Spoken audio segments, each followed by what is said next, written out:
We don't hear the word hobo much anymore, but beginning about 100 years ago, a subculture thrived in the rail yards of Hilliard and the Rocky Flats along the Spokane River. These were Spokane's hobo camps, filled with men who chose a way of life with no fixed address. They rode the rails from city to city, congregating especially on the continent's major railroad division points.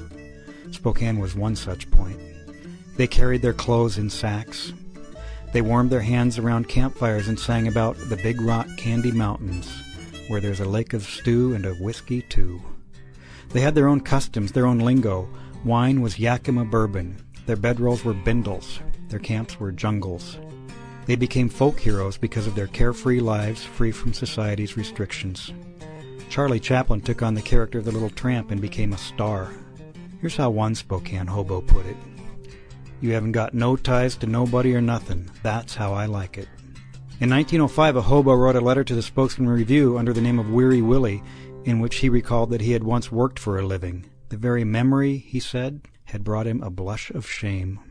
In 1906, the Wallace, Idaho police chief said he was tired of giving hobos a free ride, so he rounded up all of the Willies in town, dozens of them, and put them to work cleaning up the alleys behind the saloons. Most just hopped on a freight and moved on. The hobo population exploded during the Great Depression of the 1930s. Thousands of unemployed people rode the rails in search of work, changing the very nature of the hobo jungles. These new hobos were on the move out of desperate economic necessity.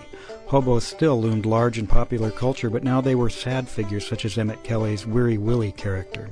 When World War II arrived, it became harder to defend an entire non-productive class. One hobo king told Spokane reporters that a tramp is a man who won't work, a bum is a booze fighter, but a hobo is willing to work as long as he is free to roam from job to job. By the 1950s, these distinctions had blurred beyond recognition. Spokesman Review reporter Dorothy Powers ventured down to the hobo jungle by the Spokane River and found an entire cross-section of the 1953 hobo life. One man said he'd, quote, drink anything with alcohol in it.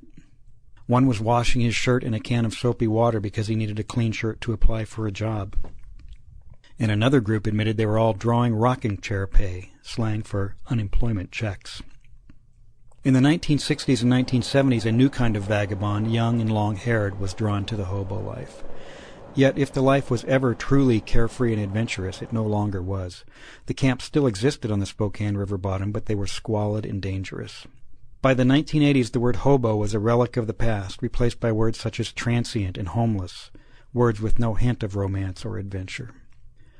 The homeless population didn't roam, it stayed in one place and just tried to survive.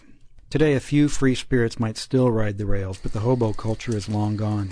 The Big Rock Candy Mountains proved to be a myth.